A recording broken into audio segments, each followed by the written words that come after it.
నేను తీసుకుంటాను, నువ్వు తీసుకో. మేము దేనికి ఉండేది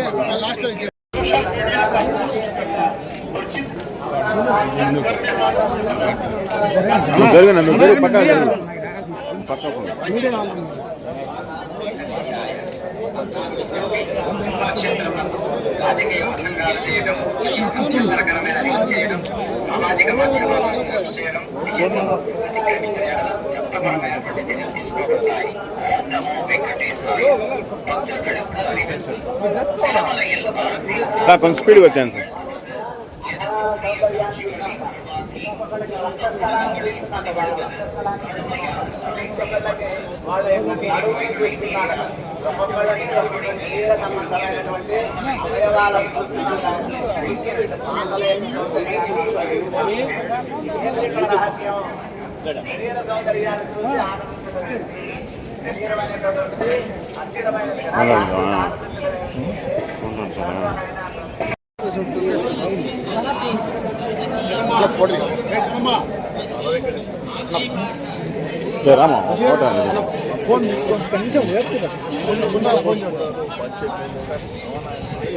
తిరుపతి వెంకటేశ్వర స్వామి దర్శనార్థం నిన్న మధ్యాహ్నం రావడం జరిగింది.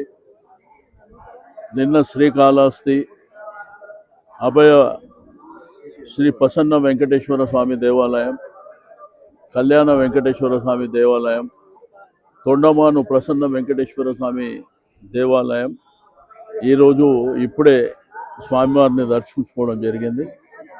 తెలుగు ప్రజలు, తెలుగు రాష్ట్రాలు, యావత్ దేశంలో ఉన్నటువంటి ప్రతి ఒక్కరూ సంతోషంగా ఆయురారోగ్యాలతోని నూతన సంవత్సరం సంతోషంగా ఉండాలి కుటుంబాలతో.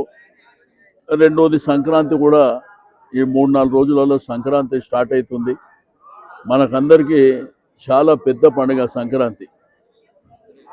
నీకు భోగి కానివ్వండి, సంక్రాంతి, కనుము చాలా మన తెలుగు వాళ్ళు బ్రహ్మాండంగా చేసుకున్నటువంటి పండుగ. తెలుగు రాష్ట్రాలే కాకుండా యావత్ ప్రపంచంలో ఉన్నటువంటి తెలుగు వాళ్ళందరూ ఎంతో సంతోషంగా చేసుకునేటువంటి మరి పండుగ. కొత్త సంవత్సరం రాగానే వచ్చే మొదటి పండుగనే సంక్రాంతి. మరి అందరూ కూడా సంతోషంగా ఉండాలని చెప్పి నేను ఆ భగవంతుని ప్రార్థిస్తూ, స్వామివారి దర్శనం కూడా చాలా బ్రహ్మాండంగా జరిగింది. మరి ప్రజలకు, భక్తులకు ఇలవేల్పైనటువంటి శ్రీ వెంకటేశ్వర స్వామి ఎప్పుడు చూసినా కోట్లాది మంది భక్తులతో కలకలలాడేటువంటి, మొన్న కూడా వైకుంఠ ఏకాదశి 10 రోజులు కూడా చాలా బ్రహ్మాండంగా జరిగినటువంటిది మనకు తెలిసినటువంటిది. కాబట్టి అందరూ సంతోషంగా ఉండాలని చెప్పి ఆ భగవంతుని ప్రార్థిస్తాం.